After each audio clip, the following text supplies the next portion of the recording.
Coming out this evening, a nice evening. We're here to talk about a project entitled Regional Growth Strategy in the COMOX Valley. And we have a couple of speakers, a couple of presentations. We'll go through some stuff and then leave time at the end for questions and answers. First off, we'll welcome the chair of the regional district as well as the mayor of the village of Cumberland, Fred Bates.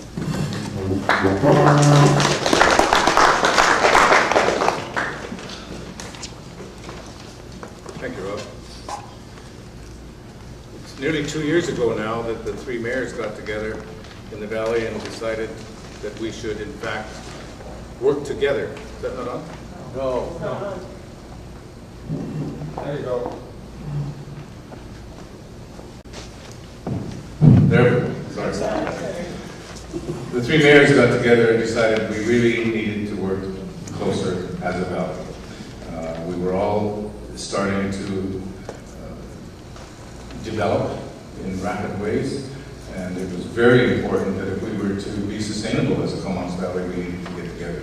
So we started those processes with the three municipalities and the regional district, rural areas, continued a number of meetings with some great input, and as of late, when the province created this new regional district of COMOX Valley, we were mandated, in fact, to complete the regional growth strategy by 2010. So this is the beginning of that process. And I'm very pleased to see so many people out here on this beautiful sunny evening, not out fishing or whatever you do.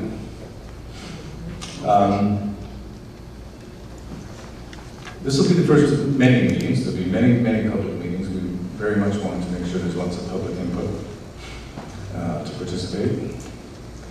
We're excited about the prospect of working with citizens, local governments, other governments, First Nations, and interested groups and individuals as we work towards developing a plan to manage land use and planning throughout the COMOX Valley. And I would like to acknowledge at this time that we are in traditional First Nations territory. We respect that. The growth strategy is intended to be the major policy foundation for land and planning decisions for the next 20 years. That's the goal. It's critical that people like you take the time to come out and give us your thoughts, concerns, and ideas as we build this plan together. It's critical, I think, as well, that we get some young people involved. This 20-year plan isn't going to do much for me, if you can imagine where the plot is. But we really need to have a vision of what our community should be 20 years from now for the citizens of the time. We all like the features of this natural environment in COMOX Valley and the lifestyles and opportunities we have available to us. There's much pressure to grow and develop it, and it's critical that we do a good job of managing that as best we can. For ourselves, for our children, and all the people who will live here in the future. To that end, we have in fact brought on the same consultant that we had for our previous regional growth strategy process, Rob Roycroft, and I will ask him to speak to details momentarily. So please get involved, write letters, give us ideas, whether they're on email or whatever process you use, and make sure we hear from you. So thank you. Rob. Thanks very much, Fred. So, as you've heard, the purpose tonight is to start the process of regional growth strategy development in COMOX Valley. The COMOX Valley Regional District has actually decided to launch the program a couple of months ago. And what we've been doing, and you'll hear about that later tonight, is some of the background work, laying the foundation, all of the bits and pieces that have to go into making one of these processes happen over a couple of years. The first presentation we have tonight comes from our provincial contact, liaison person from the Ministry of Community Development. That's is correct. The new name. Yesterday. Changed the name yesterday, but the faces remain the same. And Brent Mueller has been assigned to work with COMOX Valley on this particular project. He's been up here a few times, and he's got a couple of presentations to make and provide us with the provincial perspective. Brent. Okay, so you're going to get the DVD going, Rob? Yeah, sure. Right on. Well, thanks for coming out, folks. This is kind of sentimental being back in the valley for me. I actually lived here as a child in the 70s, so I've got lots of great memories going to COMOX or Courtney Elementary, fishing with my dad, camping. I've had friends up here over the years too, and like a lot of folks on the island, we come up to Mount Washington, sort of a playground for folks. So I'm up here a lot, and so it's actually quite an exciting project for me to be involved in. Along with Mayor Bates, I do want to acknowledge that we are on the traditional territory of the COMOX First Nation. I want to thank everybody for coming out tonight. It is an important process that we're beginning. I just want to give you a bit of a sense of the legislative framework in terms of the principles and the approach, and also what I'm going to be talking about today is going to reflect some of the practice and what has happened in other regions. I'm actually just finishing up about 4 years working with the Squamish-Lillooet Regional District, and this week, I think on Monday, their board did first and second reading of their RGS bylaw, and it was about 4 or 5 years of hard work. So that's kind of exciting, and I've got a lot of experience from that I could bring into this region. Rob, how's the PowerPoint? Great. What I'm going to show you. Video or PowerPoint? Sorry? Video or sorry, video. Okay. Folks might recall that a couple years ago, Vancouver hosted the World Urban Forum, which is a UN event that brings city folks and provincial, federal, national governments together to talk about city issues. And as part of that event, there was a dialogue between BC and Washington State to talk about their different growth management systems. So to start that off, we put together a DVD. You're going to hear some talks from some elected officials just about their experience with legislation here in BC. There's a couple of little production glitches in it, but if you can kind of just let that go and just listen to what they have to say, it'll set the context for I think for the rest of the discussion this evening. Do you want me to keep killing time? No? Cross the fingers. Drum roll. Huh? Do you have to press play? Click on the play. Play? T-shirts happening. It's out there. And full screen.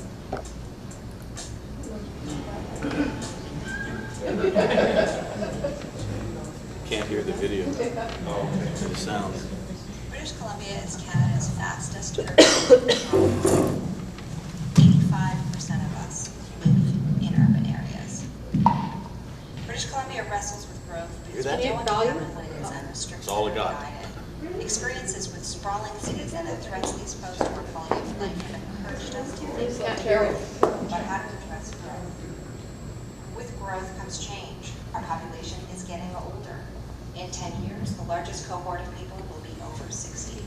The character of our communities is threatened as big box stores on the edges of towns begin to replace vibrant downtowns and main streets. We are experiencing new residential patterns as people retire, incomes grow, and housing prices rise. All these patterns bring increased pressure on green spaces. Cities, towns, and rural areas can either work together to manage growth, or can go it alone and leave the future up to chance. In 1995, British Columbia introduced legislation. Waste of time. Okay.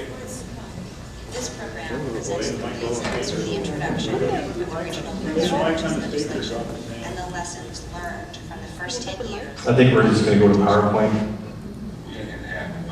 Is that available online anywhere? I don't think it's online, but I can send up some DVD copies. We don't have any concerns around copyright issues, so I think Rob's got a copy, and we can burn some others and send that up. So just while Rob's getting the DVD out, so it's perfect. So next slide, Rob. I think we've got the intro done. So I've kind of done this in 2 parts. I want to talk, just as an introduction, just about the provincial interest in this project in particular. I'll talk a little bit about climate change and green communities, and then the fundamental principles behind the legislation, and then I'll go into a little bit more detail about RGS overview.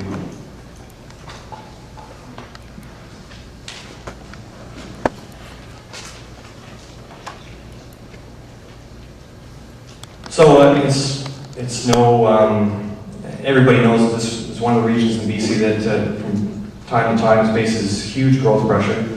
So the growth strategy obviously is going to be a response to that, but there's other issues as well. So there's other provincial interests, and they include transportation, agriculture, water, and protecting the environment in the valley. And as everybody knows, this was part of the restructure. It's been mandated by cabinet. It's actually the first time that's happened in British Columbia. And obviously climate change is another big contextual issue we're facing as well. So I threw this into the presentation. I should also mention I didn't bring copies of my PowerPoint slides, so they're up at the front. This is supposed to give you a sense of the kind of global warming that we've been facing in BC. My understanding is that statistically, overall, we're above average compared to the rest of the world. That's mitigated somewhat on the coast. We haven't experienced as much warming here on the coast as other parts of British Columbia. I lived for a time in COMOX in the 80s, and when I go back there, I can definitely feel the change. Next slide. So as folks may have heard, there's provincial legislation now that's establishing targets. This just gives you a sense of what we're hoping to achieve in taking certain actions to reduce greenhouse gas emissions.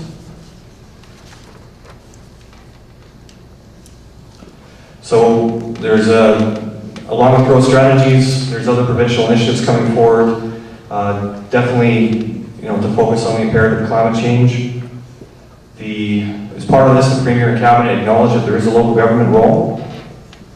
And so you're going to be seeing more discussion, in particular at UPCM conventions and other big provincial speeches around encouraging local governments to achieve higher densities, reduce sprawl, try to work towards more transit-oriented green development, and there's also going to be a lot of discussion about urban forests. And as well with the new legislation, just came through the House this last session, we've added new required content for official community plans and growth strategies. They're now going to have to include targets, policies, and strategies to reduce greenhouse gas emissions. And just in fairness to local government, we put in some transitional provisions, so that's not something that we're expecting to see happen overnight, but there are some deadlines on that, and that will definitely be part of this process here.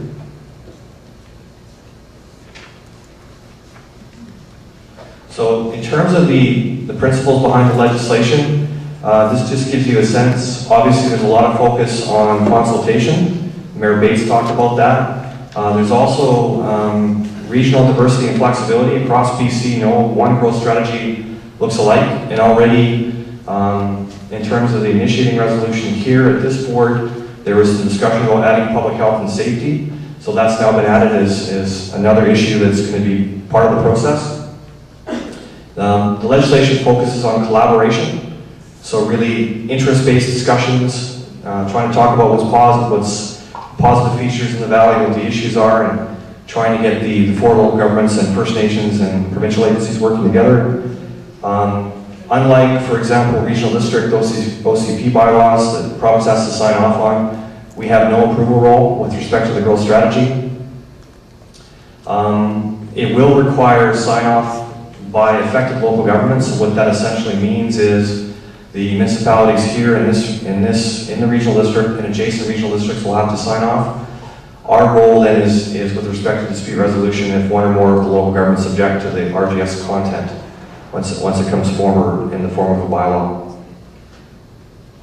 The other part of this obviously is that we want these plans to be meaningful, so there's implementation, monitoring, and review. So this just gives you a sense. I'm going to go into a little more detail now. I'm going to go over the purpose and content, key elements, just give you some thoughts on, aside from the fact that this has been mandated, why there's some value in the region doing this. I'll talk a little bit about process, consultation, the kinds of things that go into consideration around drafting the bylaw. Then I'll talk about sign-off, implementation, the ministry's role, and I'll go into a little bit of the status in other regions. So this is straight out of the legislation. The legislation defines legislative purpose and required content. And as I mentioned, we've added greenhouse gas reduction targets and strategies. And there is regional and local flexibility. And as I mentioned, public health and safety is also going to be part of the RIGS. That's what your board decided.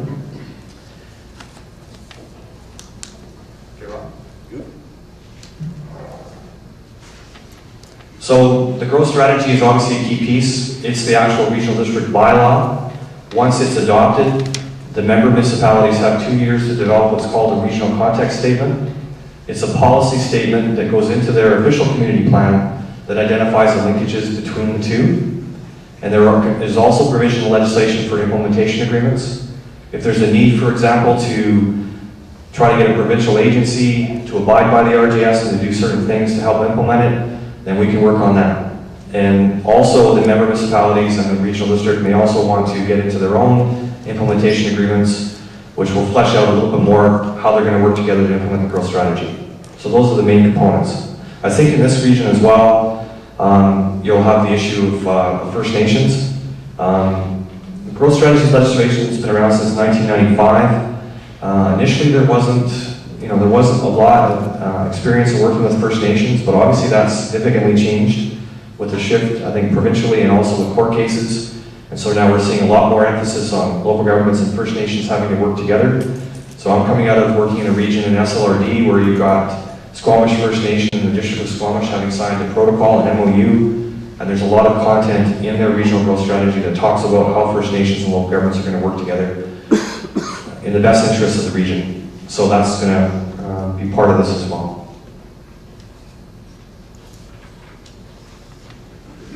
So putting aside, the fact this has been mandated, why do you want to do this in the region or any region?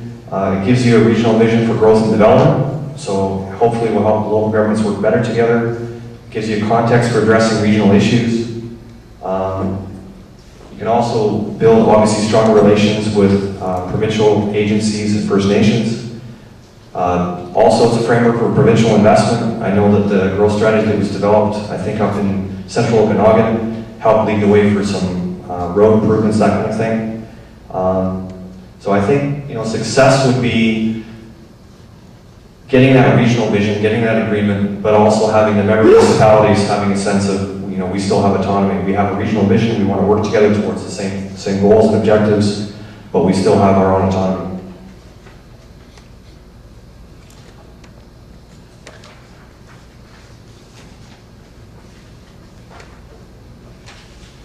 So I just want to give you a bit of a sense of the overall process. Obviously, it starts with early consideration and scoping, which I think has already been done here to some extent.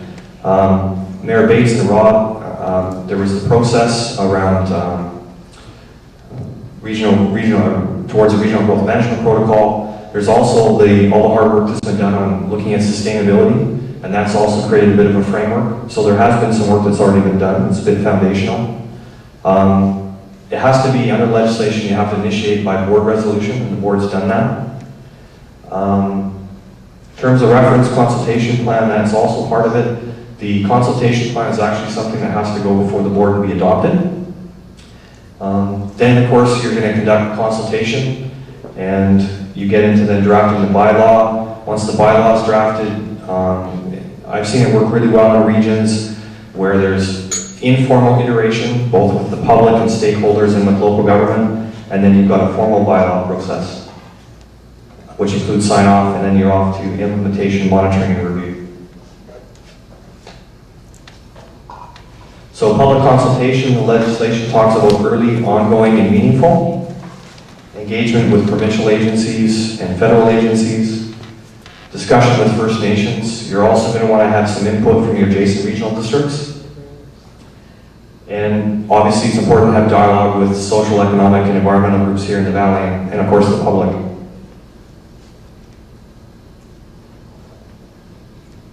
So when a regional district and member municipalities actually sit down and start working on the bylaw, obviously they're reflecting on public consultation, they're reflecting on local research and local issues and trends, they're considering the input from provincial and federal agencies and First Nations. As I mentioned before, there's no provincial sign-off.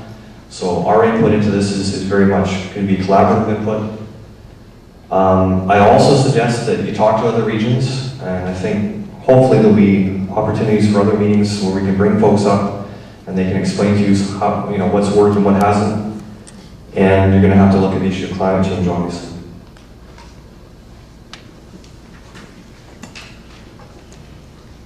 So the sign-off process, I talked a little bit about that. Adjacent or affected local governments under the legislation to basically accept the RGS. So that's your member municipalities and the regional districts. It's not set up to be a hierarchical process, it's more one of trying to reach consensus. So legislation encourages dialogue, negotiation, and if necessary, dispute resolution. We're currently involved in dispute resolution right now in the Capital Regional District. They're trying to amend their growth strategy, and several of the local governments there have objected. So we're working that through. We just finished doing some work with the facilitator and now trying to figure out a way forward. Obviously, you want folks to reach agreement, but we built in some disincentives if you can't reach that agreement to encourage people to get to yes. And just implementation, I think what's really critical, particularly nowadays when we're seeing some real outcomes in terms of climate change, without any action plans are meaningless. And to ensure that you're getting the proper action and the proper outcomes, you've got to monitor. And I think there's two elements of monitoring. I think a lot of people think about using indicators just to identify issues, things that are negative, things you have to work on. But I think monitoring can also be about identifying things that we're making progress on and celebrating that progress. I think that's important as well. So everybody wants to know why I'm here and why the ministry's here. Our role, obviously, we haven't sorted it out yet for the regional district, but there will be some funding provided, and there's obviously going to be some staff support. I think part of my role as well is to make sure that we get the right provincial agencies, whether we're dragging them in kicking and screaming or they're coming in because they want to be there, making sure they're involved in the process and they're discussing their interests and providing input. We're also going to be providing some advice to the regional district on First Nations, and myself and Doug Allen, who's the facilitator and our assistant deputy minister, did meet a little while ago with COMOX to discuss the process and encourage them to work with local government.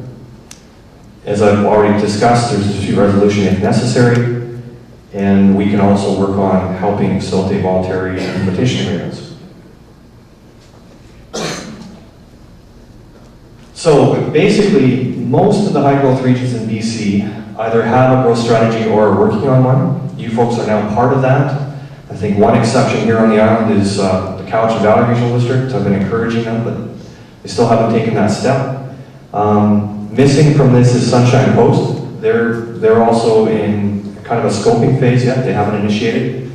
And as I think I mentioned earlier, the Squamish Regional District has got a draft bylaw now, second reading, and I think Okanagan and Similkameen is also in the mix. So one of the things that I've noticed over the years, we've had legislation since 1995, no one growth strategy is the same. In the Okanagan, just a different political culture there are more high-level documents. I think as you get into places like Capital and Nanaimo and Greater Vancouver, there are obviously some thorny growth management issues, so they have some more strict policies. Capital Regional District, we have a thing called the Urban Containment Boundary and Servicing Policy Area, just to try to contain growth and basically say it's a way, it means of preventing sprawl. We're not going to extend pipes or water pipes and sewer pipes beyond that. There's a lot of discussion as to whether urban containment boundaries are good or bad. They do create a bit of tension. So in that region, they're talking about moving to a model where they would more focus on trying to get better densities in nodes and creating a transportation plan that tries to get that kind of land use settlement that they want to deal with sprawl, as opposed to having hard lines on a map, but that'll be a political choice they'll have to make. Same kind of dynamic is underway in Nanaimo. And in Greater Vancouver, they adopted more of a green zone strategy. So instead of having urban containment, they basically said these are our major green zones we want to protect. So there's all kinds of different ways you can deal with these issues. And SLRD, they moved to more of a land categorization, where they've said here's our urban areas, here's our rural settlement areas, we've got destination resorts, and aside from that, across the rest of the landscape, we want to have minimal development, large lots, and those areas are for resource use. So there's really a mix out there. This is not a process where we're going to sort of say to the region, this is how you have to do it. You folks have to basically put your heads together and come up with the best strategy for this valley that's going to work for everybody. I think I'm talked out. Are you sure? We'll see. Thank you.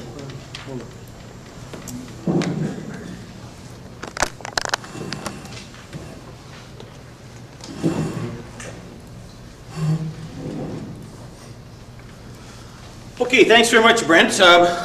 The people within the regional district and the local governments here have heard this presentation from the provincial minister before.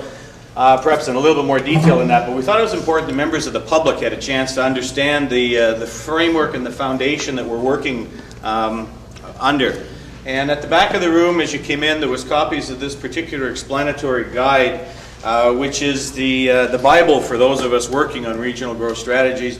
If there's no additional copies back there and you're still interested in some, I'm sure that Brent can arrange for some more to be found. They're also on various government websites, and we'll have some copies as well at the regional district office, so you're welcome to get that. But it's important to understand that what we're working on is something that is, the framework is pretty much laid out within either the legislation or the regulations on the province. So we're following a path that others have walked on before. I want to spend just a couple of minutes talking about another foundation document that was also done here. Chair Bates mentioned a couple of years ago the elected officials from the groups got together and started to talk about what they could do in terms of attending to this massive pressures for growth and development that were coming. And they recognized that they really needed to follow up on this thing called sustainability. And nobody was really all that sure what that meant, but it sounded like a good idea. So some effort was put into that. Some funding was achieved through a federal program. And a recognized provincial expert, a company called Mark Holland Bars and Chislett Manson locally, worked together over the course of about 6 months to put together a couple of reports. These documents have been accepted and adopted by all 4 of the local governments in the COMOX Valley several months ago. They're on websites. You can get copies of them around. One is the start of a sustainable development strategy, and the second, the companion, is approaches to growth management for sustainable communities. So that was the beginning of looking at the issues in the COMOX Valley that are going to affect development and how we can take a different perspective instead of just doing the same thing we've always done, which seems to be more approvals and more development running rampant all over the place. So these documents, as I mentioned, are foundation. They're going to be used in a significant way to build the regional growth strategy. And we're also continuing, we've been successful in getting some more money from the Federation of Canadian Municipalities, and we're about to launch a second phase of this sustainability study, and that will involve a lot of public consultation for that process as well. And we're going to have to do something in terms of making people understand that there are 2 different processes. One is called the sustainable strategy, the other is the regional growth strategy. And they are different, and we'll have different sections on the website. But that process will likely get started in a little bit more robust way in about September. And as I said, it'll start with a lot more consultation and community input for that as well. It's a bit broader than just specifically land use and covers a lot of aspects of life and living in the valley. So we're excited about that. And out of that, there was a series of pillars of sustainability that somehow in this machine, if I can make them come out, we'll look at those sort of things. These are the pillars of sustainability, and as you can see, they address things other than just land use and planning, and they talk about life in general. So we're going to be using this material to inform and base the growth strategy discussions over the next couple of years. So I wanted to let you know about that, and be warned in the future if there's any confusion. There are 2 separate activities going on there. So, with respect to the regional growth strategy itself, you've heard a little bit about that from Brent in terms of the provincial side. It covers the entire COMOX Valley Regional District area with the exclusion of Denman and Hornby Islands, because in those locations planning matters are handled by the Islands Trust. But everything else within the regional district is going to be covered by the growth strategy. We talked about it being started in March, initiation by a resolution of the board, and since then we'll let you know the background work we've been doing. Brent's mentioned other regional districts who've been involved, and we're in active discussions with several of the other regional districts, trying to make sure that we don't maybe perhaps make some of the same mistakes they made, or learn the lessons from the way that they did things, so we can have a little bit of a smoother path here.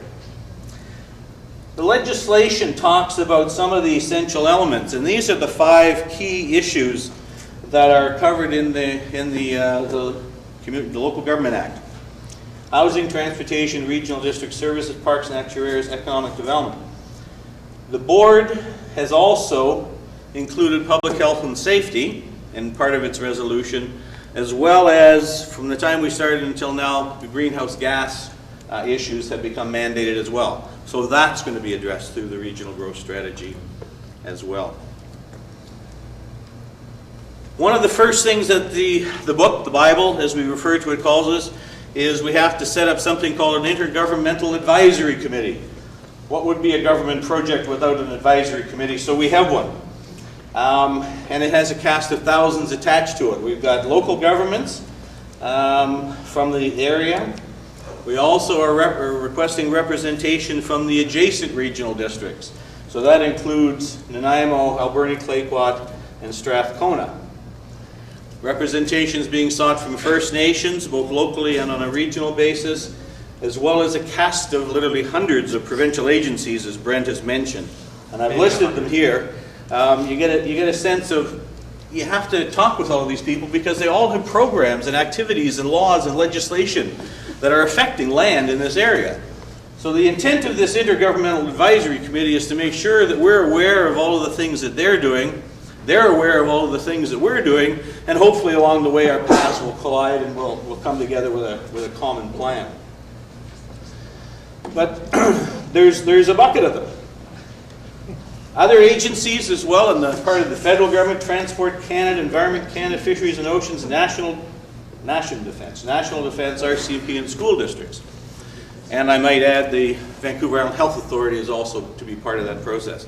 So this Intergovernmental Advisory Committee has been struck, and it'll be working over the course of the entire 2-year process to give us support and information. The board last month made a couple of decisions in terms of how this process is going to run. They've assigned one lead person internally to be the person that has the name growth strategy attached to them, and at this point in time that's me. So we'll be working on this together. I've also, looks like I'll be working on the sustainability strategy as well, and that'll be really helpful to bring the two of them together and make sure that we integrate those. The steering committee has been struck, consisting of the 4 chief administrative officers from the local governments, and we had 3 of them here tonight. We now have 2 left, Anya Nervo from Cumberland, Deborah Oakman, Sandy Gray was here, and Richard Canagan as well. And that steering committee is going to be the one that leads the activities and is making sure that we're staying in touch with the elected officials in the community. Supported by a technical advisory group consisting of the senior planners from each of those 4 local governments, and then the Intergovernmental Advisory Committee. We're also creating something and taking a lead from Squamish Little, what Brent was just talking about. We're creating something called an Elected Officials Forum, to which we're going to be inviting, and the first one of these sessions is going to be held in the next couple of weeks. We're electing all of the local government elected officials, whether they're part and parcel of the regional district board or not, all First Nations elected councils to attend. And the intent of that group is to keep our work grounded in the political reality and to keep people informed along the way so that 2 years from now when a big thick book arrives on their desk to be adopted, it's not a surprise and not a shock to them at the time. And ultimately decision making excuse me, is by the board of directors of the regional district. So Brent's mentioned we're mandated to complete this within 2 years, which is light speed compared to every other regional district across the province. The end of 2000. The end of 2010. We've set our own internal target for the middle of 2010, giving a little bit of leeway there. We'll see how we do.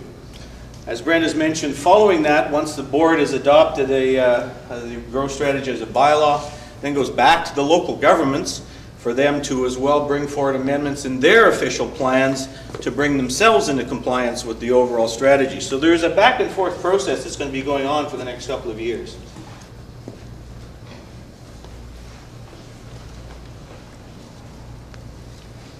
We've talked an awful lot about the issue of consultation, and it's highly referenced in here, and it's an essential part of our process in our daily life. The board is adopted a set of principles here, and I'm not going to read them all, but they're pretty good principles for us to build a consultation plan out of. And tonight is the first, and our purpose here tonight was to open the process to the members of the public and the communities, to let you know what it is we're going to be doing with your help over the next couple of years. And we're going to be doing it in this way. We've talked about different ideas and we've made no decisions yet in terms of the actual consultation plan. And I'd certainly be interested in hearing tonight suggestions from you in terms of how we can bring members of the public and groups and agencies into this process. Of course, we're going to have public meetings, we're going to have the elected officials forums, we're going to have the Intergovernmental Advisory Committee, we're going to have information on websites, we'll likely have surveys, there'll be advertising, newspaper notices, all those sort of things. But if people have suggestions in terms of how we can provide information or get reaction from you, please let us know, because we're at the early stage of that as well. So, that's the end of the presentations. And at this point in time, we'll turn it back over to you in terms of if anyone has any questions or comments for us.